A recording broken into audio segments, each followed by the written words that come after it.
Salam inspirasi, naik Delman di Yogyakarta, kota pelajar itu Yogyakarta. Apa kabar peserta PKA, para kingmaker yang kucinta? Berikut ini kita akan mencoba mengisi buku kehidupan kita dengan manajemen perubahan sektor publik. Bersama saya, Wahyu Suprapti. Ingat, like, dan subscribe. Selamat, Anda telah menguasai agenda kepemimpinan Pancasila dan nasionalisme. Ini berarti bahwa Anda telah mengembangkan karakter kepemimpinan Pancasila Anda dan menjunjung tinggi nilai-nilai nasionalisme. Itu semua akan Anda terapkan dalam mengelola dan mencapai kinerja organisasi. Karena mengelola dan mencapai kinerja organisasi adalah bagian dari aktualisasi nilai-nilai Pancasila dan nasionalisme.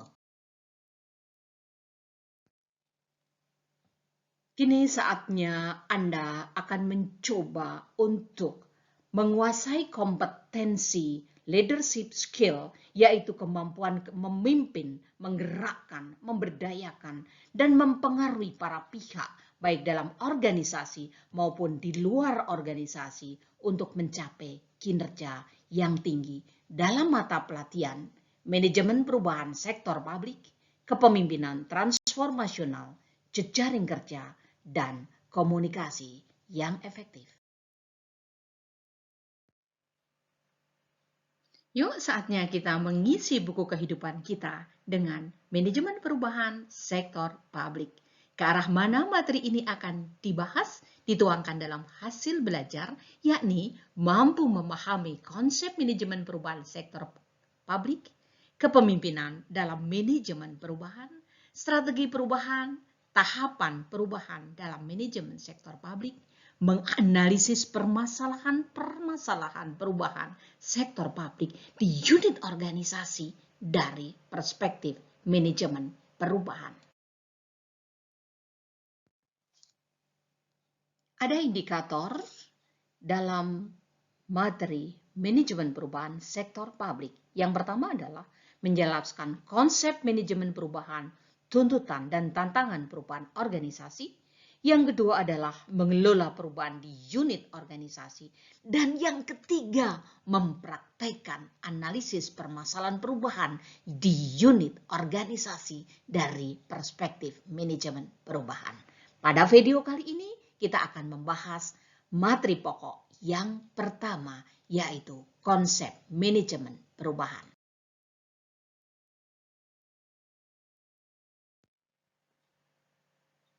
Para changemaker yang luar biasa, Anda akan kami ajak di satu desa yang disebut dengan Ubud, Bali. Anda pasti kenal itu, ya, karena di sana sangat luar biasa. Siapa sih sebenarnya di balik keternalan Ubud, Bali itu? Ternyata adalah Cokorda Gedeng Agung Sukawati, Raja Ubud.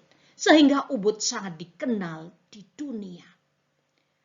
Di sebuah desa di Ubud, Bali, terdapat dua buah sungai yang bermuara di satu titik, yakni Sungai Waton dan Sungai Lanang, yang dipisahkan satu bukit yang bernama Campuan. Di tempat itu dipercaya sebagai tempat suci nenek moyang orang Bali. Disitulah dibangun sebuah pura suci yang disebut dengan Pura Gunung Lebah. Di sekitar daerah itu terdapatlah putra-putri Bali yang mengalir darah seninya.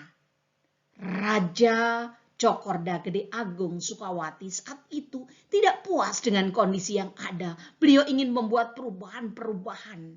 Sehingga beliau mendatangkan pelukis-pelukis terkenal dari dalam dan luar negeri seperti Walter Spice, Rudolf Bonnet, Arif Smith, dan juga Antonio Blanco, yang sampai sekarang Antonio Blanco memiliki sebuah tempat di mana banyak sekali pengunjung yang datang di sana untuk membuat perubahan-perubahan yang ada di Bali. Akhirnya kita kenal Ubud Bali tersebut karena changemaker yang luar biasa. Dari ilustrasi Ubud Bali tersebut, saya yakin Anda akan termotivasi untuk melakukan perubahan-perubahan dalam organisasi Anda karena Anda adalah seorang change maker yang handal. Pertanyaannya sekarang adalah, apa itu perubahan? Kalau kita berbicara tentang apa itu perubahan, banyak sekali definisi tentang perubahan. Salah dua di antaranya yang kami kutip adalah menurut Robbins. Robin mengatakan bahwa perubahan itu adalah membuat sesuatu berbeda. Tapi bukan hanya sekedar berbeda, perbedaan itu harus membawa manfaat. Oleh karena itu, perubahan itu harus inovatif. Sedangkan Potts dan Lamarshall mengatakan bahwa perubahan adalah pergeseran dari keadaan sekarang suatu organisasi menuju keadaan yang diinginkan, baik dari segi struktur, proses, orang, ataupun budaya.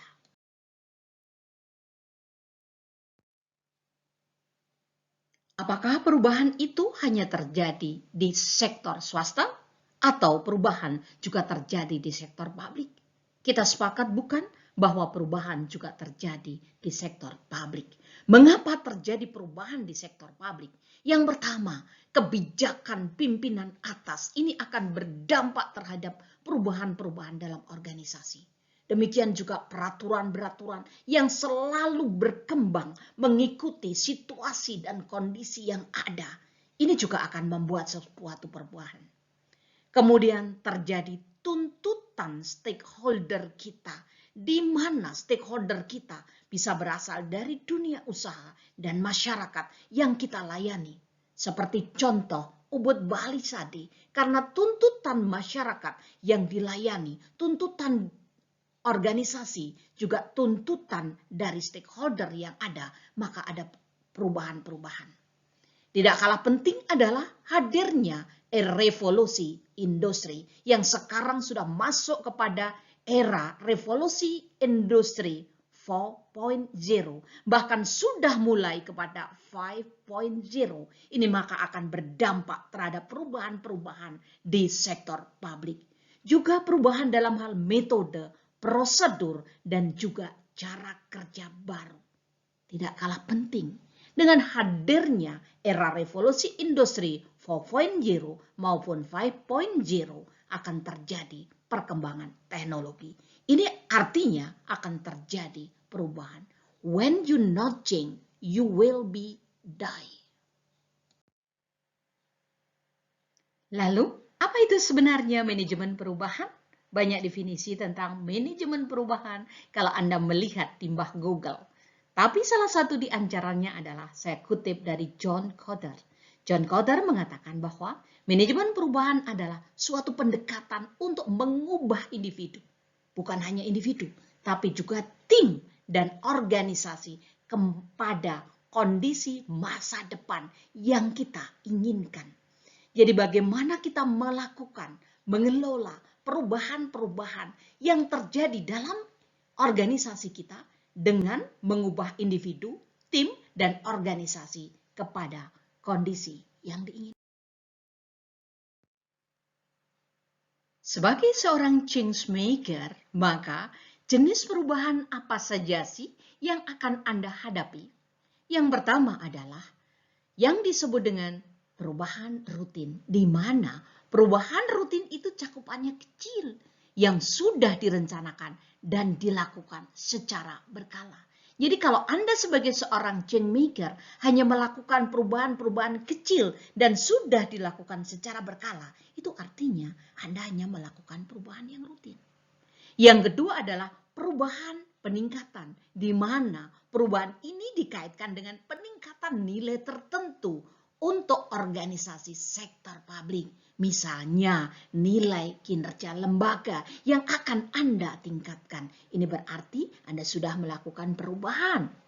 Kemudian yang ketiga, ini yang sangat fantastis, yaitu perubahan inovatif. Di mana perubahan inovatif ini bersifat terobosan dan memberikan manfaat yang besar bagi peningkatan kinerja organisasi, pegawai, dan bagi stakeholder yang dilayani. Inilah yang nanti dalam video kedua akan kita bahas, yaitu perubahan yang inovatif.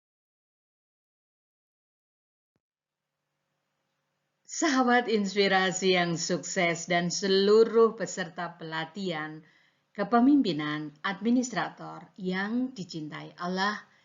Nah, itulah sebabnya mengapa materi manajemen perubahan sektor publik penting bagi pemimpin. Robin Johan mengatakan, perubahan penting dalam manajemen karena keberhasilan pemimpin diukur kemampuannya memprediksikan perubahan dan menjadikan perubahan adalah suatu potensi. Ahli lain mengatakan bahwa pemimpin yang memiliki personality, behavior, sense of power yang mampu menghadapi perubahan. Sedangkan Renal Kasali, beliau mengatakan perubahan bukan dalam dunia industri, namun juga pemerintah. Oleh karena itu, peranan Kingmaker sangat dominan. Sedangkan Black dan Gergerser mengatakan bahwa pemimpin yang gagal menyelesaikan perubahan sama dengan seorang mahasiswa yang tidak diwisuda. Inilah beberapa alasan kenapa materi ini penting bagi Anda sebagai seorang change maker. Para change maker yang luar biasa.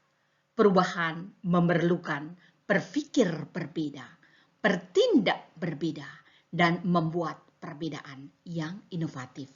Demikian bersama saya Wahyu Suprapti. Mohon maaf, ingat, like, subscribe, dan share agar bermanfaat bagi banyak orang. Terima kasih.